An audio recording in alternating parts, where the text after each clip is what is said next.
Bonsoir à tous et à toutes. Nous allons traiter ce soir le sujet du chapitre 53 du livre d'Ésaïe. Un chapitre refoulé.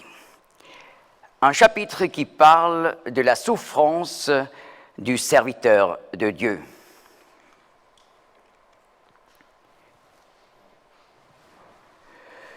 Vous voyez, la datation d'Ésaïe nous amène à l'époque d'environ 700 avant Jésus-Christ. Nous avons aujourd'hui un rouleau complet d'Ésaïe trouvé dans la grotte 1 de Qumran, qui date environ de l'époque de 125 avant Jésus-Christ. Cela, on a pu dater sur la base de la méthode carbone 14 et corrigée. Et d'ailleurs, il ne faut pas mélanger cette méthode de datation. C'est toute une autre forme de datation, comme les datations qu'on utilise pour déterminer des millions et des milliards d'années dans la nature. Carbone 14 ne fait pas partie de la théorie de l'évolution, mais est utilisé plutôt pour ce qui est en rapport avec l'archéologie. Donc, carbone 14, on n'utilise pas pour des millions d'années, mais pour des milliers d'années. Et voilà, sur cette base, à la ETH, à Zurich, au Polytech, à Zurich, on a daté ce rouleau, on a dû brûler une toute petite partie, vers 125 avant Jésus-Christ, c'est-à-dire, moins précisément, on a dit entre 100 et 200 avant Jésus-Christ. Mais sur la base de la paléographie, on peut encore mieux dater. On a trouvé donc cette date environ 125 avant Jésus-Christ. Qu'est-ce que c'est la paléographie? Vous voyez, l'écriture change au cours des années, des décennies et des centenaires. C'est pour ça qu'on peut très vite distinguer une lettre qui avait été écrite autrefois par une grand-mère. Et c'est différent d'une lettre écrite par la mère ou de la façon comme on écrit aujourd'hui. Ça change tout le temps. Et puisqu'on sait exactement le changement de l'écriture hébraïque au cours des siècles, et même parfois au cours des décennies, on peut dater ce rouleau vers 125 avant Jésus-Christ. Donc, deux méthodes qui sont absolument indépendantes et confirment 2e siècle avant Jésus-Christ. Et maintenant, Ésaïe 53 et dans ce rouleau, le texte intégral est là présent. J'ai lu tout le texte et voilà, j'ai vu chaque verset est dans ce rouleau. Et ce qui est aussi étonnant, n'est-ce pas, dans les rouleaux, dans les manuscrits de la mer morte, qui datent il y a 2000 ans, et même plus, là, on ne trouve pas encore les chapitres et les versets. Mais ce qui est intéressant, le texte en Ésaïe, qui est dans nos Bibles, maintenant 52, verset 13, « Voici mon serviteur agira sagement ». Ça, c'est le début de ce chapitre. Ça commence sur une première ligne en haut. C'est intéressant, n'est-ce pas? Tandis que, vous voyez, les théologiens libéraux qui mettent tout en question, sauf leur propre connaissance, ils ont dit, nous distinguons 3 différents Ésaïe. Donc, Ésaïe 1 à 39 a été écrit par Ésaïe, et chapitre 40 à 55 par un deuxième Ésaïe, etc. Alors, par le chapitre 40, selon leur idée, voilà, on a un texte d'un autre prophète des temps bibliques. Mais dans ce rouleau de la mer morte, le texte d'Ésaïe 40, verset 1er, consolez, consolez mon peuple, commence sur la dernière ligne d'une colonne. Voyez. Donc, à l'époque du IIe siècle avant Jésus-Christ, on était conscient que là, il n'y a pas un texte d'un autre prophète qui commence. C'est une unité. Mais ce qui est remarquable, Ésaïe 52, verset 13, commence par une nouvelle ligne en haut de nouvelle colonne. En plus, nous possédons la plus ancienne traduction de l'Ancien Testament en grec, dite la Septante. Et cette traduction date d'environ 280 avant Jésus-Christ. Les traducteurs ont fait ce travail en Égypte. Et voilà, là, nous avons également le texte d'Ésaïe 53. C'est encore une preuve supplémentaire pour prouver ce chapitre, cette prophétie concernant le serviteur souffrant a été écrit, ce qui est absolument clair, avant l'ère chrétienne. Et nous allons voir comme ce chapitre s'est accompli dans la personne de Jésus de Nazareth au 1er siècle. Et par cela, on peut prouver, comme par toute la prophétie messianique, que Jésus-Christ est le Messie de l'Ancien Testament. Ésaïe 53 est à plusieurs reprises cité dans le Nouveau Testament, comme par exemple Matthieu 8, verset 17, Jean 12, 38, Actes 8, 32 à 33, Romains 10, 15, 1 Pierre 2. Et voilà, le Nouveau Testament applique ce chapitre à Jésus-Christ, le Messie qui a souffert pour nos péchés. Vous voyez, c'est pour ça qu'on a appelé déjà cette section d'Ésaïe, 52, 13 à 53, 12, l'Évangile selon Ésaïe. Et là, il est important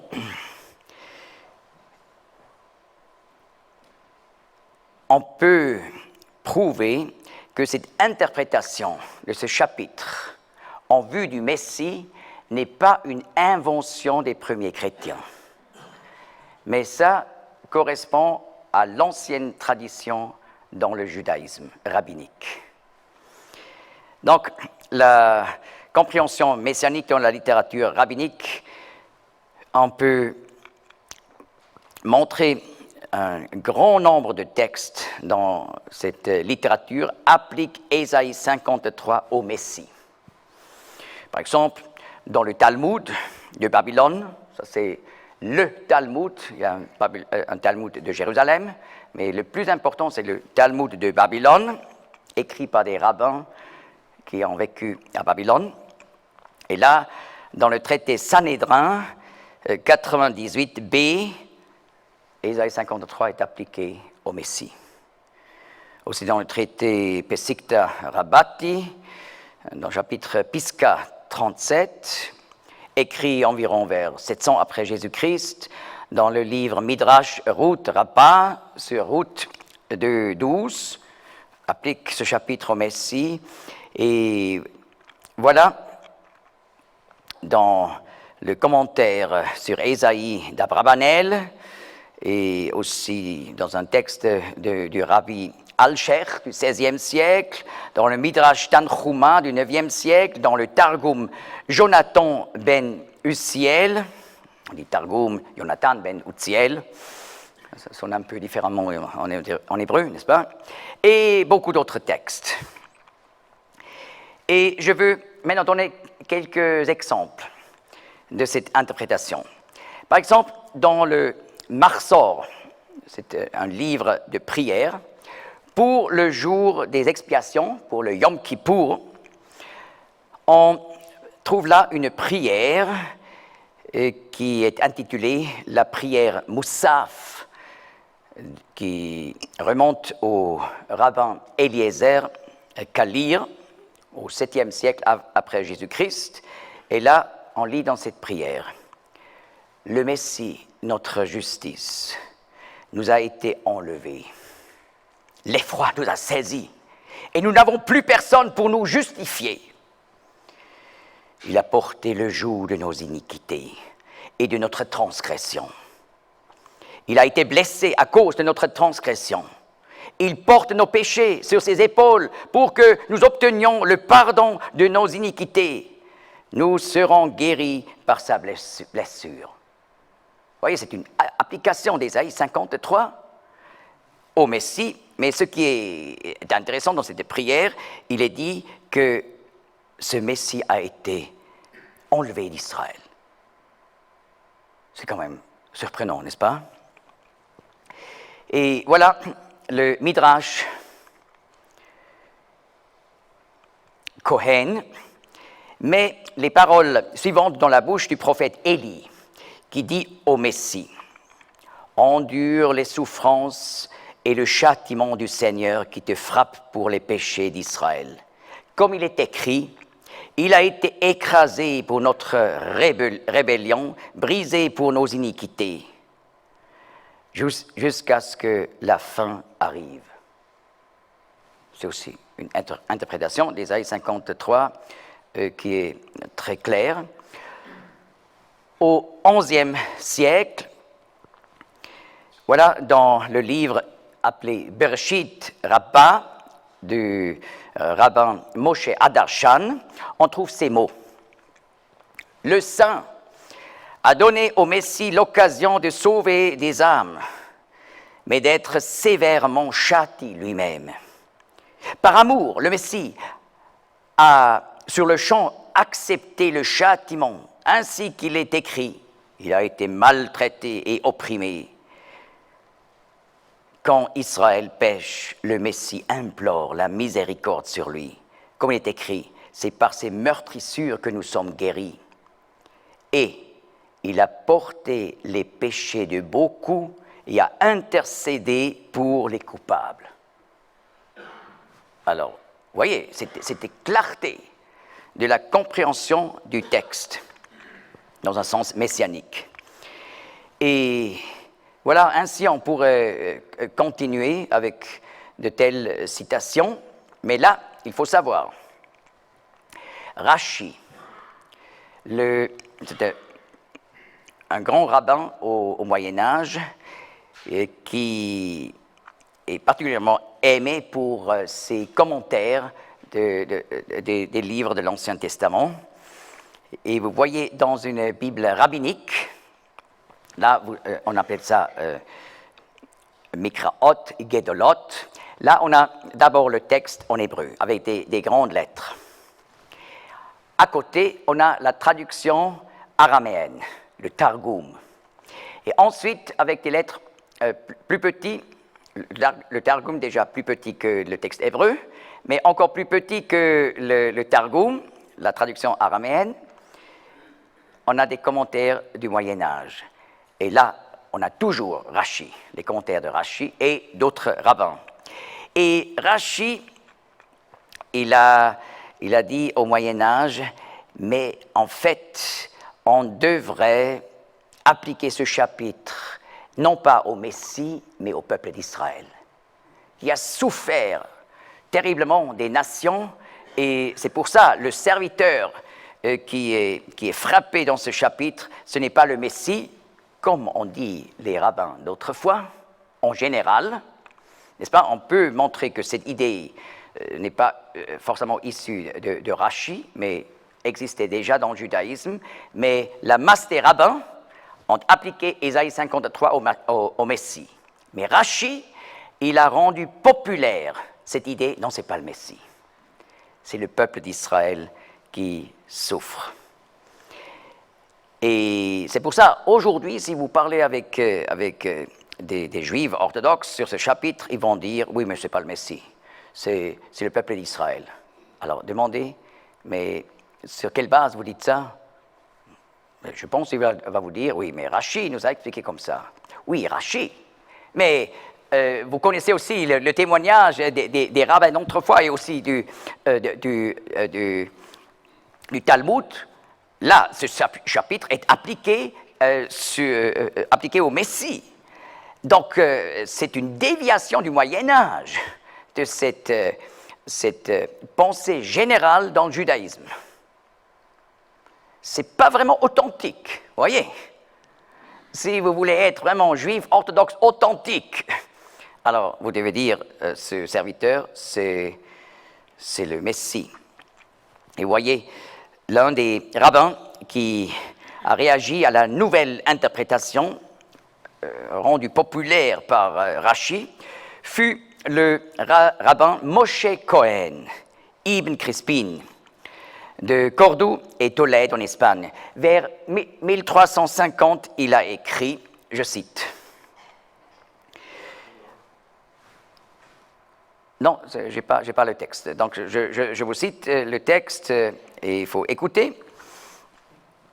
Et d'ailleurs, j'utilise la traduction que Arnold Fruchtenbaum publie dans ses livres. Donc, il s'agit toujours d'une traduction de l'hébreu, n'est-ce pas? Alors, Moshe Cohen Ibn Crispin dit « Avec nos autres rabbins, je suis heureux d'interpréter ce passage comme s'appliquant au roi Messie, Melech Mashiach, et que je veillerai dans toute la mesure du possible à m'attacher au sens littéral. Je serai ainsi protégé des interprétations fantaisistes et forcées, dont plusieurs se sont rendus coupables. Rashi, par exemple. Cette prophétie a été donnée par Dieu à Ésaïe pour nous faire connaître quelque chose de la nature du Messie futur, qui doit venir et délivrer Israël et connaître également quelque chose de sa vie pour le jour où il apparaîtra quand il le voudra en attendant sa venue comme Rédempteur, de manière à ce que si quelqu'un se proclamait Messie, nous puissions réfléchir et voir s'il présente des traits de ressemblance avec ce qui a été écrit à son sujet. S'il correspond à ce qui a été annoncé, alors nous pourrons croire qu'il est le Messie, notre justice. Sinon, ne le considérons pas comme tel. Et voilà, dans la deuxième moitié du XVIe siècle, nous avons les écrits du rabbin Moshe Alsher, un disciple de Joseph ben Ephraim, Caro, l'auteur de Shulchan Aruch, c'est un livre excessivement important dans le judaïsme orthodoxe, Shulchan Aruch.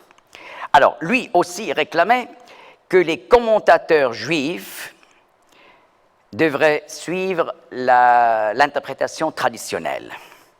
Et là, je cite encore, « Nos maîtres, dont nous conservons le souvenir béni, sont unanimes pour accepter et affirmer l'idée que le prophète parle du roi Messie, Melech Mashiach. Adhérons nous aussi à cette interprétation. » Voyez, encore au XVIe siècle, c'est étonnant, cette clarté. Et là, j'aimerais encore ajouter, j'ai déjà expliqué la Bible rabbinique, Mikraot Kedolot. Vous pouvez facilement obtenir cette édition dans des librairies juives orthodoxes, par exemple à Bâle ou n'importe où. Et c'est même bon marché, ces livres. Ils sont faits d'une façon très bibliophile, très jolie. Et voilà, là, il faut ouvrir Ésaïe 52, verset 13, où le texte hébreu dit « Voici, mon serviteur agira sagement ». En hébreu, « Hine avdi yaskil ». Et juste à côté, la traduction araméenne de Jonathan ben Utziel, et ce n'est pas une traduction littérale. Souvent, le traducteur ajoute en araméen quelques mots pour expliquer le texte. Et là, il est en araméen, « Voici mon serviteur, le Messie ». Il ajoute « Meshicha », le mot « Meshicha », le Messie. Donc, dans chaque Bible, rabbinique, ce qui est normalement utilisé dans les synagogues, ce qu'on possède à la maison, là on a le témoignage clair, c'est le Messie.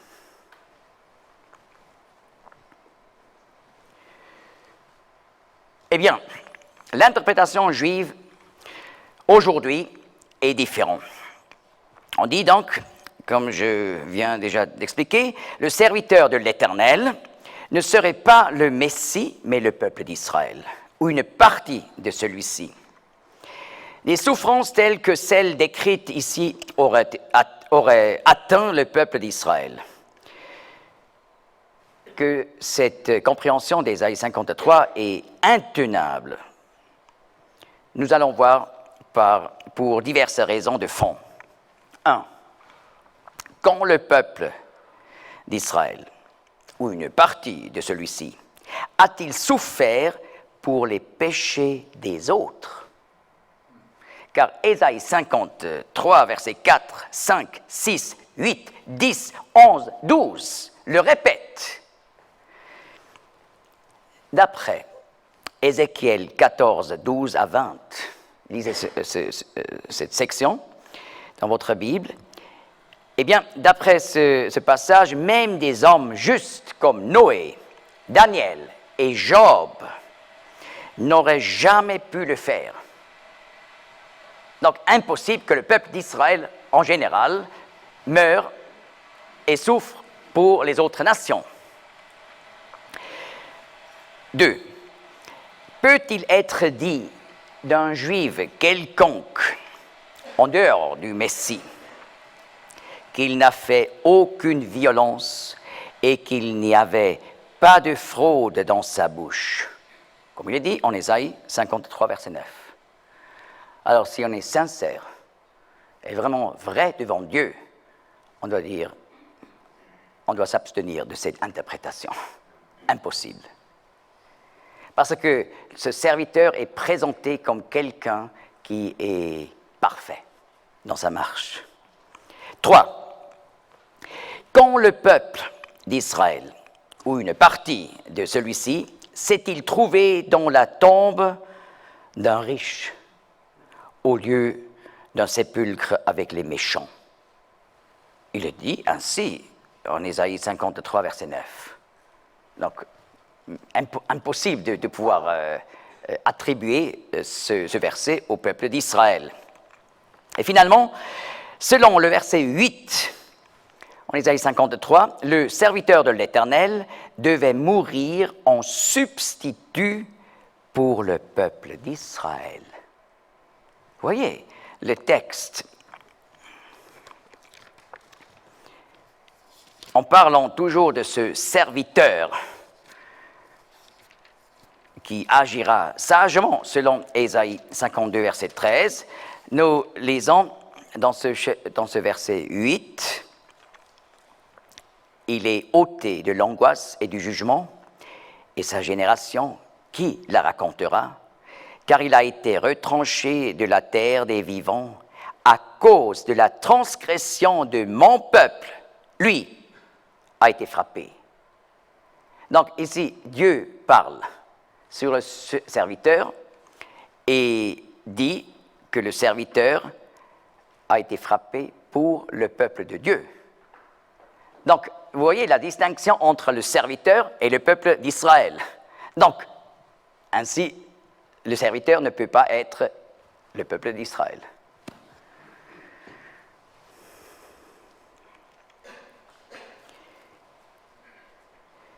Voilà, on commence maintenant le texte au chapitre 52, verset 13.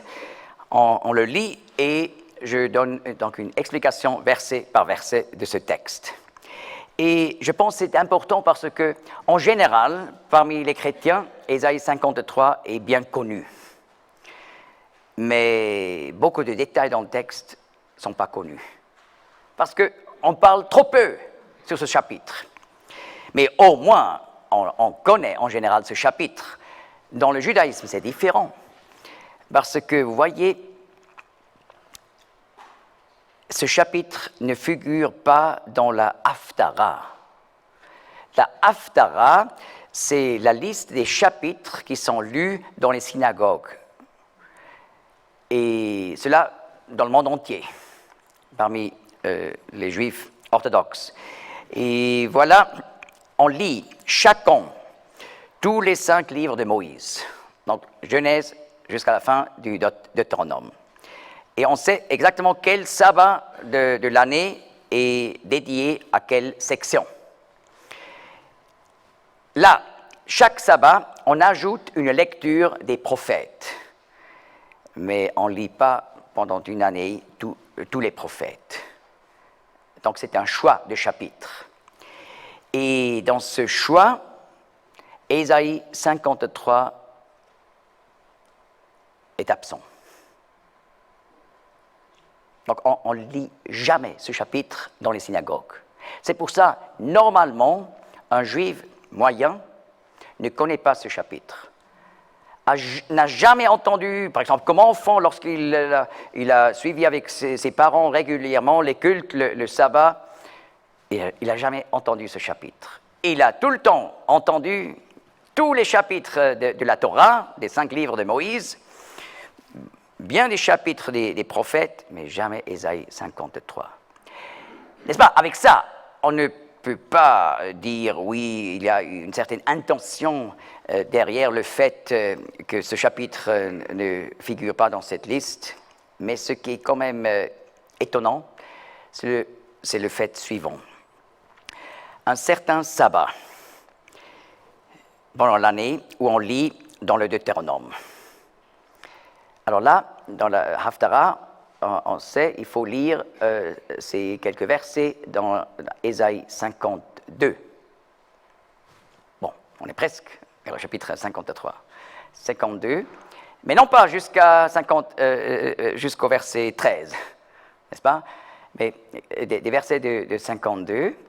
Et le prochain sabbat, on a la lecture, la suite du Deutéronome, mais Ésaïe 54. On saute. Pourquoi on a sauté? C'est une bonne question. Vous voyez maintenant pourquoi j'ai choisi le titre Ésaïe 53, un chapitre refoulé. Donc normalement, comme juif, vous n'avez pas de connaissance de ce chapitre. Mais il faudrait lire à la maison la parole. Mais vous voyez, c'est le même problème comme dans les églises. Il y a beaucoup de chrétiens ou de personnes qui se disent être chrétiens, qui vont suivre des cultes, mais ils écoutent juste les prédications et les lectures de la parole, là, mais à la maison. Ils ne lisent pas régulièrement la parole. Et ça, c'est un très grand problème. La Bible nous encourage à lire régulièrement la parole de Dieu pour vivre une vraie vie spirituelle. Et, n'est-ce pas, les prédications dans les assemblées et églises, c'est important, mais ça ne suffit pas. Il faut une étude et lecture de la parole régulière, journalière. Et voilà, avec ça, je voulais dire, au judaïsme, c'est le même problème. Beaucoup vont juste à la synagogue, s'ils vont déjà, vous voyez. En Israël, 80% ne sont pas orthodoxes et sont séculiers, sont peut-être des agnostiques qui disent oui, c'est possible que Dieu existe, mais on ne sait pas, ou même des athées, vous voyez. Mais même ceux qui vont régulièrement, ça ne veut pas dire qu'ils lisent la Bible à la maison. En plus, dans le judaïsme, on est encouragé à lire les commentaires. Et on utilise en général plus de temps pour lire les commentaires que la parole de Dieu. N'est-ce pas? Les commentaires sont utiles lorsqu'ils nous amènent à la lecture et à la compréhension de la parole.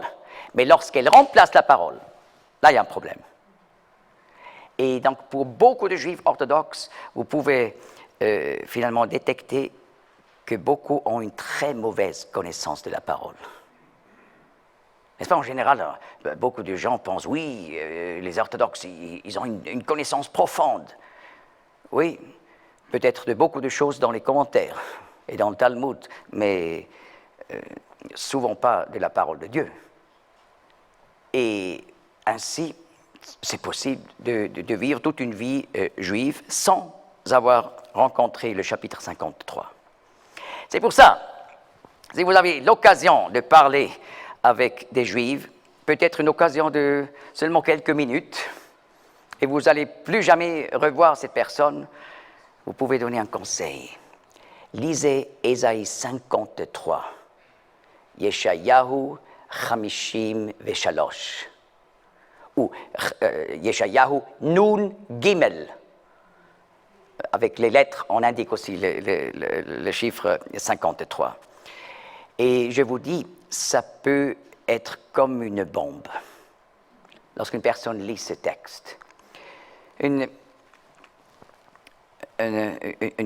connaissance que j'ai au Canada, c'est un juif qui a été élevé à Casablanca, donc au nord de l'Afrique, dans une famille orthodoxe. Il n'a jamais rencontré ce chapitre 53 d'Ésaïe. Mais dans son témoignage, il dit, c'est d'ailleurs Jacques Gabizon, il dit, la première fois où j'ai lu ce chapitre, j'ai dit, tiens, les chrétiens ont introduit un chapitre dans notre Bible. Mais la première réaction, mais une réaction abstruse, n'est-ce pas? Mais pourquoi? Parce que c'est tellement clair. C'est le message des chrétiens que Jésus est le Messie. Et un jour, j'ai parlé avec Michel, qui était élevé dans une famille orthodoxe à Zurich. Vous voyez le quartier Enge, c'est ça où il y a les orthodoxes. Et voilà, on a fait un rendez-vous pour parler du Messie. Alors, j'ai lu avec lui Ésaïe 53. Oui, on s'est dit, après, on va se revoir plus tard. On s'est revus plus tard, et il me dit, je dois avouer, lorsque j'ai lu ce chapitre, j'étais frappé. Mais maintenant, ça ne me frappe plus. Parce que je suis allé vers mon rabbin pour demander, oui, alors qu'est-ce qu'il a dit? C'est le peuple d'Israël, n'est-ce pas? C'est ce qu'on peut s'attendre. Non, il a dit, c'était un rebelle pendant la captivité babylonienne qui s'est levé contre les Babyloniens et il est mort. Tiens, c'est un autre essai, n'est-ce pas, pour ne pas appliquer ce chapitre au Messie. Alors j'ai dit, mais est-ce que tu sais quand Ésaïe a été écrit? Non, mais je pourrais voir. C'était vers 700 avant Jésus-Christ. Et j'ai demandé, est-ce que tu sais quand il y avait la captivité babylonienne? Non, mais je pourrais voir dans un livre. Alors c'était au VIe siècle avant Jésus-Christ. Vous voyez le problème? C'est aussi, du point de vue d'Ésaïe, dans l'avenir, donc ça ne joue pas. Il a dit, tu vois, le chapitre décrit ses souffrances avec les termes qui parlent du passé. Oui. Alors, il voulait dire, vous voyez, tu vois, ce n'est pas une prophétie, c'est une description de quelque chose qui s'est déjà passé. Mais j'ai dit, mais la captivité babylonienne était encore à l'avenir, à l'époque d'Ésaïe, donc impossible. Et en plus, il faut savoir utiliser des termes qui parlent du passé dans les prophéties. Ça, c'est très normal. Lorsque vous apprenez l'hébreu biblique, pas l'hébreu moderne, c'est très proche, mais c'est quand même différent. L'hébreu biblique, alors là, dans la grammaire, vous apprenez le passé prophétique. Le prophète décrit ce qui va se passer dans l'avenir, mais avec des termes du passé. Pourquoi? Parce que dans sa vision, il voit le futur comme déroulé devant ses yeux. C'est pour ça qu'il utilise dans la description des termes du passé. En plus, c'est aussi un style pour décrire l'avenir et pour indiquer la certitude avec laquelle la prophétie va s'accomplir. Donc c'est déjà décrit comme si c'était déjà accompli. Alors, voici mon serviteur, agira sagement. Il sera exalté et élevé et placé très haut. Le Messie est appelé ici le serviteur de l'Éternel. Et voilà 3 verbes. On peut dire, avant la description des terribles souffrances du Messie, ici dans ce texte, son triomphe est d'abord présenté. Le Messie sera exalté. Cela veut dire sorti de la tombe, élevé lors de l'ascension et placé très haut à la droite de Dieu sur le trône. C'est ce qu'on trouve, par exemple, dans les derniers chapitres de l'Évangile de Marc, qui d'ailleurs décrit particulièrement le Seigneur Jésus comme le serviteur. C'est ça le message de Marc, le Messie, le serviteur. Et là, dans le dernier chapitre, vous trouvez la résurrection, l'ascension et le fait qu'il a pris sa place à la droite de Dieu, dans le ciel. C'est pour montrer, Ésaïe 52, verset 13, le serviteur, le Messie. Je continue, verset 14. « Comme beaucoup ont été stupéfaits en te voyant, tellement son visage était défait, plus que celui d'aucun homme, et sa forme plus que celle d'aucun fils d'homme. Ainsi il fera tressaillir d'étonnement beaucoup de nations. Des rois fermeront leur bouche en le voyant, car ils verront ce qui ne leur avait pas été raconté, et ils considéreront ce qu'ils n'avaient pas entendu. » Ici, il est parlé du Messie maltraité par les hommes, après la gloire qui a été présentée. Maintenant, le Saint-Esprit qui a inspiré Ésaïe nous montre le Messie maltraité par les hommes. Le dos du Seigneur Jésus a été transformé en une masse sanglante et sa chair en lambeaux lorsque Pilate l'a fait flageller. Et vous savez peut-être, flageller veut dire avec des lanières de cuir à l'extrémité desquelles il y avait très probablement des pointes de métal, des pierres ou des crochets. Alors on lit ce fait dans Jean 19, verset 1er. Pilate a laissé flageller Jésus. En plus, une couronne d'épines a été mise sur sa tête, avec des épines dont la longueur atteignait environ 5 à 8 centimètres, si bien que son sang ruisselait sur ses cheveux et sur son visage. Lorsqu'on lit Jean 19, verset 2, il n'avait plus l'air humain. La nouvelle de Jésus, le Messie, maltraité, sera, comme nous lisons dans ce texte, annoncée plus tard, au-delà des frontières d'Israël, dans le monde entier, où elle fera grand bruit. N'est-ce pas? Mais nous, en 2018, nous pouvons regarder en arrière et voir, dans les 2000 ans passés, juste après la venue du Seigneur Jésus, ce message a été annoncé sur tous les 5 continents, à toutes les nations. Non pas à tous les êtres humains, et même pas à toutes les tribus, mais à toutes les nations. D'ailleurs, le Seigneur Jésus, en Matthieu 24, 13, il dit, avant sa venue, comme Messie glorieux, comme roi du monde et juge du monde, l'évangile sera annoncé à toutes les nations. Et là, en grec, nous avons le terme ethnos pluriel ethnoi, et non pas laos. Laos, c'est une unité plus petite que ethnos. Ethnos, c'est la plus grande unité sociale. Mais, vous voyez, des nations comme la Russie est composée de plusieurs peuples et aussi tribus. L'Inde également, c'est une nation, mais est composée de plusieurs peuples. Et en grec, aussi dans le Nouveau Testament, pour ça, on utilise le terme laos et non pas ethnos. Ethnos, c'est la plus grande unité.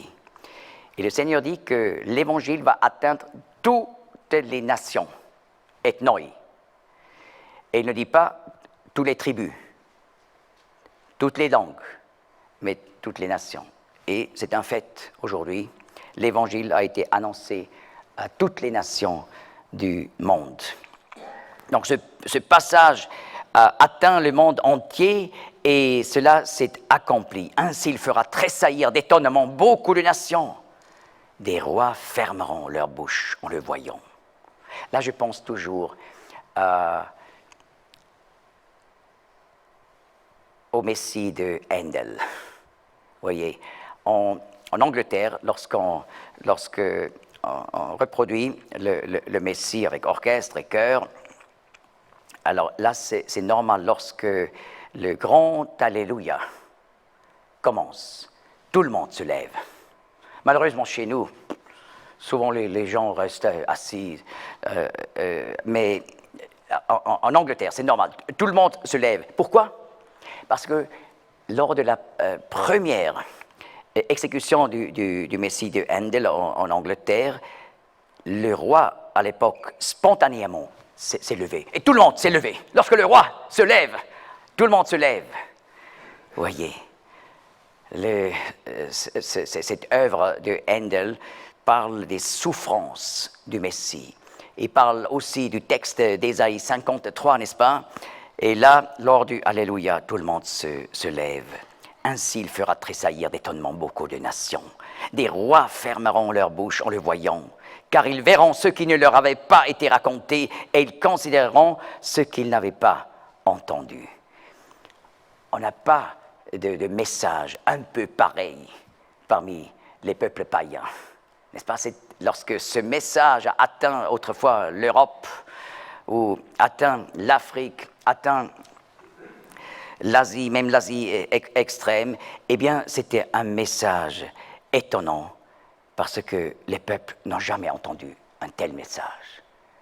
D'un sauveur qui entre dans ce monde pour mourir, le juste pour les injustes. Et voilà, le texte dit, même des rois entendront parler de cette nouvelle.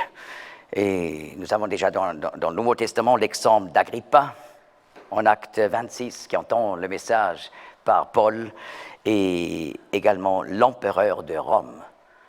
Néron, finalement, a entendu le message lorsque Paul s'est présenté devant lui. Verset 1er, chapitre 53. Qui a cru à ce que nous avons fait entendre? Et à qui le bras de l'Éternel a-t-il été révélé? Il montera devant lui comme un rejeton et comme une racine sortant d'une terre aride. Voyez, bien que l'annonce du Messie et de ses souffrances ait parcouru le monde entier, elle s'est heurtée à une grande incrédulité parmi les Juifs. Seuls relativement peu en cru. Nous apprenons déjà par Jean 12, 37 à 38. Mais également parmi les païens, les non-juifs, l'Évangile a rencontré et rencontre beaucoup de refus. Et là, juste après avoir parlé du fait des nations, donc les non-juifs qui sont étonnés par le message, et la conséquence était des millions, à travers les 2000 ans, ont compris que le Seigneur Jésus est le Messie et qui est mort pour nos péchés, et ont reçu par la foi ce message. Mais pendant les 2000 ans passés, à travers les siècles, en général, très peu de Juifs ont accepté ce message. Et là, le prophète parle particulièrement du peuple juif. Et Jean 12, 37 applique ce verset justement à ce problème parmi le peuple juif. Qui a cru à ce que nous avons fait entendre et à qui le bras de l'Éternel a-t-il été révélé? Ce verset parle de la croissance, donc le verset 2, 1, de la croissance du Messie comme petit enfant.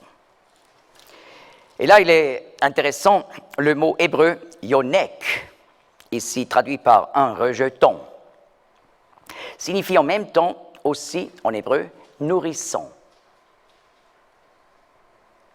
Vous voyez, parce qu'un rejeton se nourrit de l'eau de la plante venant des racines. C'est pour ça le même terme, « yonek », ça veut dire un bébé qui boit le lait de sa mère. Et alors, cela parle particulièrement du Messie comme petit enfant. Cependant, chez le Seigneur Jésus, cette croissance se passa devant lui. Il montera devant lui comme un rejeton. Et ça, c'est unique. Ça veut dire que la croissance du Seigneur Jésus dans la communion complète avec son Dieu. On voit déjà comme enfant, et dès le début, le Seigneur était en relation intime et complète avec le Père Céleste. Cela est impossible pour nous. N'est-ce pas? Personne ne peut dire, oui, j'étais dès le ventre de ma mère, Dieu est mon Dieu, et j'ai une relation vivante avec Dieu. Non, le jour a dû venir où nous avons pris la décision de donner notre vie à Dieu, au Seigneur Jésus. Mais là, il a dit du Messie, dès le début, il montera devant lui, en communion avec lui. D'ailleurs, dans le psaume 22, qui, aussi dans la littérature rabbinique, est appliqué au Messie et à ses souffrances. Là, le Messie dit, « Dès le ventre de ma mère, tu es mon Dieu. » Vous voyez? Pour nous, c'est impossible de dire ça. Dieu est seulement devenu notre Dieu lorsque nous nous sommes convertis. Mais pour le Messie, dès le ventre de sa mère. En plus, il a grandi au milieu d'un peuple caractérisé par l'endurcissement, l'incrédulité et la religiosité morte, c'est-à-dire justement comme sortant d'une terre aride, comme le dit le texte. Le Seigneur Jésus a grandi dans un judaïsme qui était caractérisé par le pharisaïsme, qui s'est éloigné de la parole de Dieu, des Sadducéens qui se sont éloignés de Dieu, la terre aride.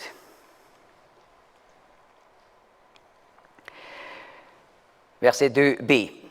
Il n'a ni forme ni éclat. Quand nous le voyons, il n'y a point d'apparence en lui pour nous le faire désirer. Il est méprisé et délaissé des hommes, homme de douleur et sachant ce que c'est que la langueur, et comme quelqu'un de qui on cache sa face. Il est méprisé et nous n'avons eu pour lui aucune estime. Avant d'expliquer ces versets, je fais maintenant une rupture, parce que nous sommes tous un peu fatigués. Et voilà, j'ai parlé de Handel, alors je joue du Handel.